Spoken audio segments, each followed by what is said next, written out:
Saviez-vous que les océans de la Terre ont déjà absorbé plus d'un quart de tout le dioxyde de carbone supplémentaire émis par les activités humaines depuis la révolution industrielle? Ce fait étonnant révèle l'ampleur du cycle du carbone, une danse chimique vitale qui orchestre la vie et le climat sur notre planète. Cependant, la compréhension de ce cycle n'est pas aussi simple qu'il n'y paraît, car il existe une partie cachée, un secret qui détermine notre destin. Nous parlons du fascinant et complexe cycle du carbone, l'élément fondamental qui constitue la base de toute la vie organique sur Terre.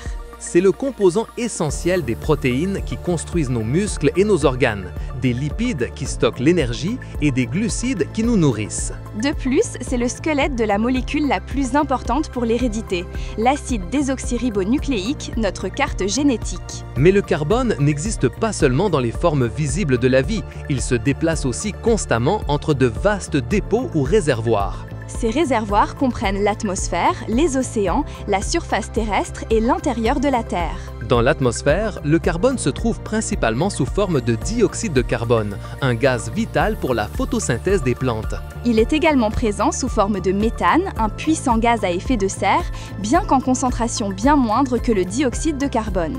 Les océans sont un gigantesque puits de carbone, dissolvant le dioxyde de carbone de l'air et abritant la vie marine qui l'utilise pour construire leurs coquilles et leurs squelettes.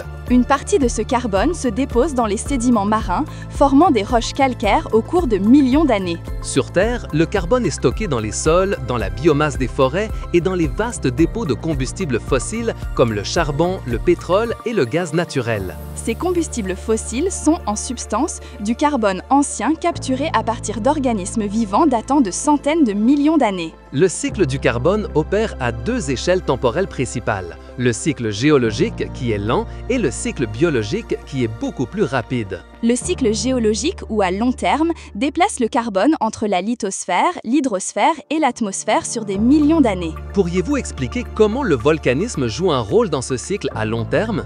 Bien sûr, les éruptions volcaniques libèrent du dioxyde de carbone dans l'atmosphère, un gaz qui a été piégé à l'intérieur de la Terre pendant des périodes géologiques. Ce dioxyde de carbone volcanique contribue à l'effet de serre naturel, maintenant notre planète suffisamment chaude pour la vie. Parallèlement, l'altération des roches est un processus fondamental qui extrait le dioxyde de carbone de l'atmosphère. Le dioxyde de carbone atmosphérique, dissous dans l'eau de pluie, forme de l'acide carbonique, qui réagit avec les minéraux des roches. Cette réaction chimique libère des ions calcium et bicarbonate qui sont transportés par les rivières jusqu'aux océans. Une fois dans l'océan, ces ions sont utilisés par des organismes marins comme les coraux et les mollusques pour construire leurs squelettes et coquilles de carbonate de calcium. En mourant, ces organismes coulent jusqu'au fond marin, formant des dépôts qui, avec le temps et la pression, se transforment en roches calcaires. La calcaire est en fait le plus grand réservoir de carbone sur Terre, contenant des billions de tonnes de cet élément. À travers les processus de subduction des plaques tectoniques, ces roches calcaires peuvent être entraînées vers le manteau terrestre.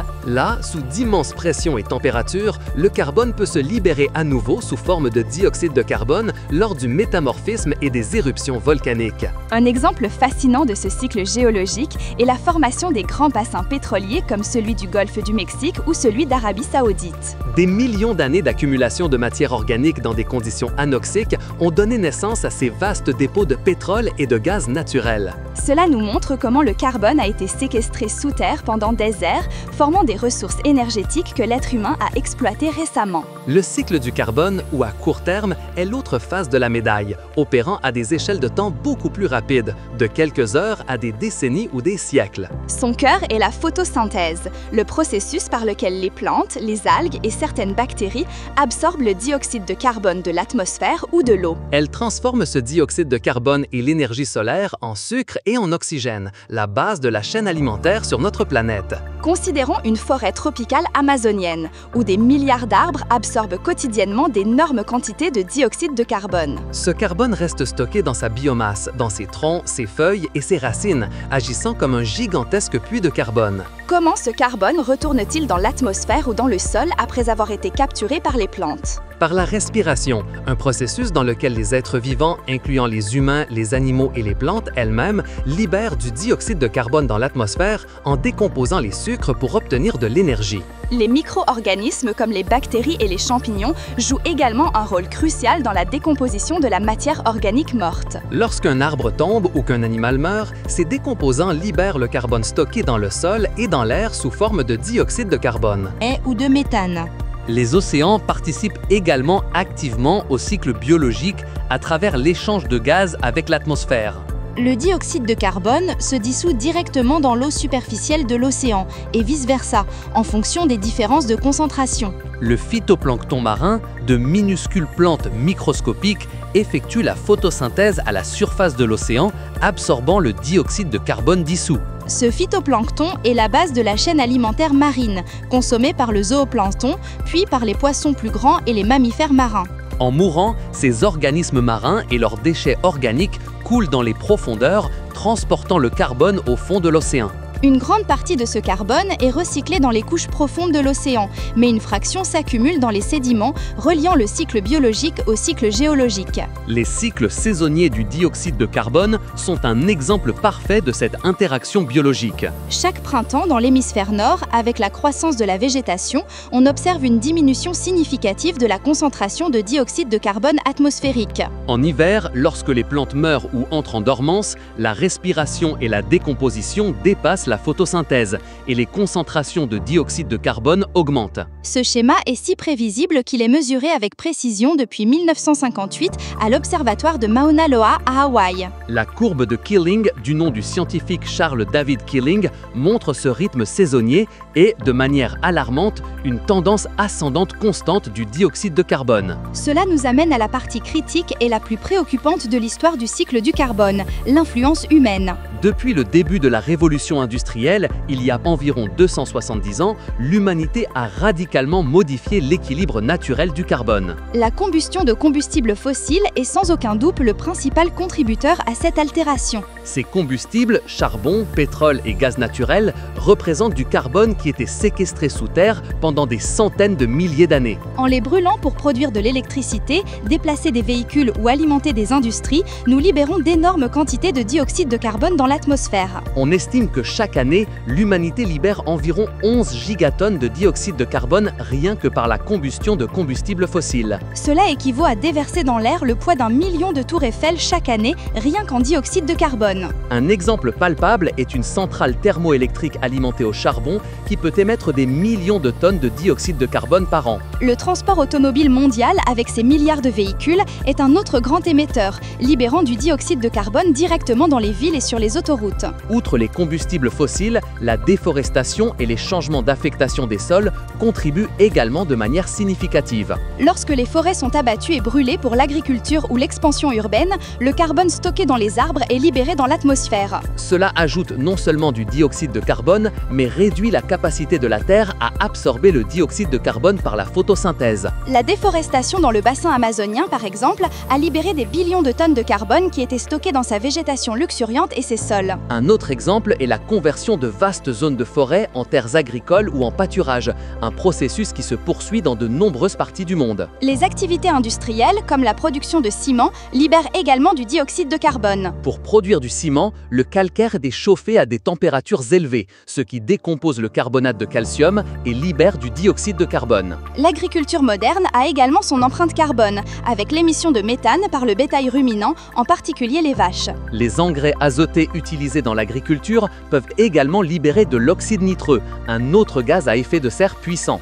Comment les conséquences de ces altérations du cycle du carbone se manifestent-elles sur notre planète? La conséquence la plus évidente et la plus dangereuse est le réchauffement climatique provoqué par un effet de serre intensifié. En augmentant la concentration de gaz, tels que le dioxyde de carbone et le méthane dans l'atmosphère, la Terre retient davantage de chaleur du Soleil. Cela élève la température moyenne de la planète, ce qui déclenche à son tour une cascade d'événements climatiques extrêmes. Nous avons été témoins de vagues de chaleur sans précédent en Europe, de sécheresses prolongées dans le Sahara Sahel africain et en Amérique du Nord et d'inondations dévastatrices en Asie du Sud-Est. La fonte accélérée des glaciers dans les Indes et dans les calottes glaciaires du Groenland et de l'Antarctique est une autre conséquence directe. Cette fonte contribue directement à l'élévation du niveau de la mer, menaçant les villes côtières et les petites îles-nations. Venise, par exemple, subit de plus en plus d'inondations et les Maldives sont menacées de disparaître sous l'océan dans les prochaines décennies. L'acidification de l'océan est une autre grave conséquence de cet excès de dioxyde de carbone. Lorsque le dioxyde de carbone atmosphérique se dissout dans l'eau de mer,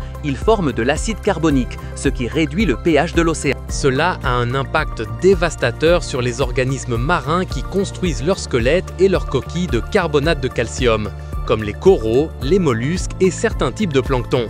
Le blanchissement de la Grande Barrière de Corail en Australie, qui a perdu la moitié de ses coraux au cours des 3 dernières décennies, en est un exemple tragique. Ces organismes ont du mal à former et à maintenir leur structure protectrice dans des eaux plus acides, compromettant des écosystèmes entiers et la biodiversité marine. Alors, que pouvons-nous faire pour atténuer ces conséquences et restaurer l'équilibre du cycle du carbone ? La première mesure, et la plus cruciale, est la réduction drastique des émissions de dioxyde de carbone et d'autres gaz à effet de serre. Cela implique une transition massive et globale vers des sources d'énergie renouvelables en abandonnant progressivement les combustibles fossiles. L'énergie solaire, éolienne et hydroélectrique sont des alternatives propres qui ne libèrent pas de dioxyde de carbone dans l'atmosphère pendant leur fonctionnement. La Chine, par exemple, a investi massivement dans l'énergie solaire et éolienne, installant une capacité équivalente à celle de plusieurs centrales nucléaires chaque année. L'efficacité énergétique est tout aussi vitale, ce qui signifie utiliser moins d'énergie pour réaliser les mêmes tâches. Cela inclut des appareils électroménagers plus efficaces dans nos foyers, jusqu'à des systèmes de transport public électrifiés et des bâtiments avec une meilleure isolation. Le transport durable est un autre pilier, encourageant l'utilisation de véhicules électriques, de vélos, de transports publics et la réduction des voyages aériens lorsque cela est possible. Des villes comme Amsterdam ou Copenhague sont des exemples mondiaux de la manière dont on peut prioriser le transport à vélo et réduire la dépendance aux automobiles. Les technologies de capture et de stockage du carbone, bien qu'encore en développement et coûteuses, offrent la possibilité d'extraire le dioxyde de carbone des émissions industrielles. Cela implique de capturer le dioxyde de carbone avant qu'il n'atteigne l'atmosphère et de le stocker en toute sécurité dans des formations géologiques souterraines. En plus de réduire les émissions, nous pouvons renforcer le piégeage naturel du carbone. Le reboisement et le boisement, c'est-à-dire planter de nouveaux arbres dans des zones déboisées ou sur des terres où il n'y a jamais eu de forêt, sont des solutions naturelles et efficaces. Les arbres agissent comme des puits de carbone, absorbant le dioxyde de carbone au fur et à mesure qu'ils grandissent et le stockant dans leur biomasse. Des projets comme la Grande Muraille Verte en Afrique, qui visent à restaurer les écosystèmes dégradés dans le Sahel, sont des exemples à grande échelle de cette initiative. L'agriculture régénérative est une autre pratique qui peut aider, en améliorant la santé du sol et en augmentant sa capacité à stocker le carbone. Des techniques telles que la rotation des cultures, l'utilisation de cultures de couverture et la réduction du labour peuvent augmenter considérablement le carbone organique dans le sol. La conservation des zones humides et des tourbières est également fondamentale, car ces écosystèmes stockent d'énormes quantités de carbone. Lorsqu'elles sont drainées ou détruites, ce carbone est libéré dans l'atmosphère, contribuant au problème. Le carbone, dans son cycle caché, est la force motrice de la vie et le principal régulateur du climat terrestre. Le comprendre, c'est comprendre notre propre existence et notre impact sur le seul foyer que nous ayons. L'histoire du carbone est un récit d'équilibre, un engrenage délicat que l'humanité a altéré. Mais c'est aussi une histoire d'espoir, car nous avons la connaissance et la capacité de restaurer cet équilibre. Pouvons-nous réellement inverser les dégâts ou au moins nous adapter aux changements déjà en cours? La réponse à cette question dépendra des décisions que nous prendrons collectivement en tant que société dans les prochaines années et décennies. Il s'agit d'une course contre la montre, où chaque gramme de carbone compte et chaque action est importante. Les Exploradors font partie de ce voyage, de ce défi mondial.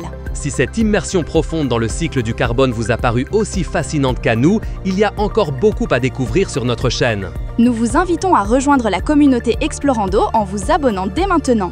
Aimez cette vidéo pour que davantage de personnes puissent en apprendre davantage sur ce sujet crucial. Laissez vos commentaires avec vos réflexions et questions, car votre participation est essentielle à cette conversation. Et partagez cette vidéo avec vos amis et votre famille afin que la sensibilisation au cycle caché du carbone se répande dans le monde entier. Continuons à explorer ensemble les mystères de notre planète.